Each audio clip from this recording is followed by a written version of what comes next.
far corner of Triangle Alley, below the whooshing sound of a sparkling TR-3B, at the edge of a dark forest where lumbering beasts dwell, it's Beyond the Beyond with Tanner Rush. Beyond the Beyond, the Mandela Effect. In the tapestry of human memory lies a strange collection of both fact and fiction, a phenomenon so bizarre that it creates a paradox of sorts and challenges our own beliefs about the fabric of reality. It peels the layers of the multiverse back and allows us to see that our own dimension is not as real as we perceive it to be. Or maybe it's just people with bad memories.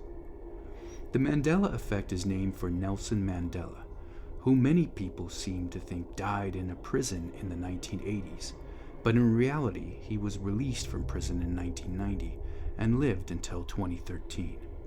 If you look to the internet, which I don't always advise, you will find a large group of people who seem to remember parts of our collective past differently than others. For example, many people seem to remember a popular children's book called The Berenstain Bears, when in fact it was always called Berenstain Bears.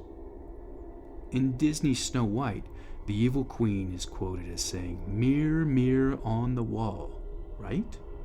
In actuality, it is magic mirror on the wall.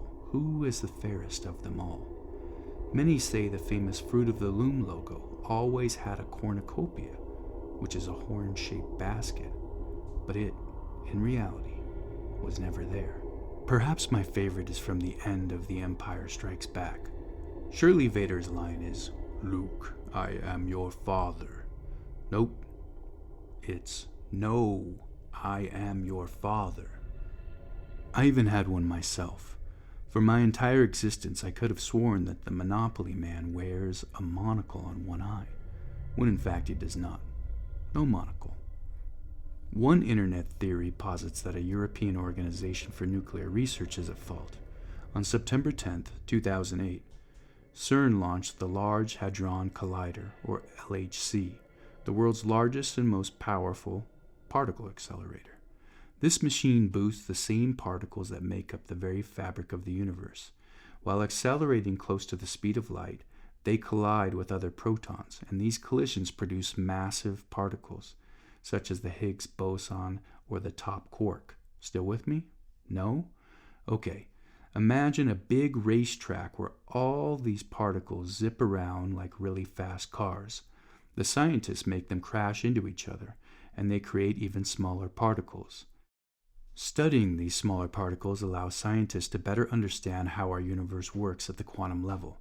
The small particles fit together like puzzle pieces and can reveal some of the fundamental forces that hold the universe together. In 2009, a woman named Fiona Broom stumbled onto the Mandela Effect when she was in a guest speaker's lounge at DragonCon. From there, she went home and started a now-defunct website to see who else remembered the media coverage of Nelson Mandela's funeral. It spread across the internet, as ideas tend to do, by way of social media platforms and online forums. Some groups will always have individuals who are interested in questioning mainstream narratives and exploring unconventional ideas. And those groups tend to dig in deeper once they find other like-minded individuals to bake in their own echo chambers with. This happens with political ideologies, religion, social issues, health and wellness, and about 100 other subjects you can find if you look hard enough. Groups focusing on disinformation and misinformation are no exception. This seems to be the case with the Mandela Effect. Is it more likely that alterations in our collective memories are caused by subtle shifts between parallel dimensions or alternate realities? Or that Gen X and millennials are getting old and have bad recollections of what a family of bears were called when they were 6 years old? Even though I'm sure that C-3PO never had that silver leg in the original trilogy, I'm not going to be able to blame this one on the Large Hadron Collider.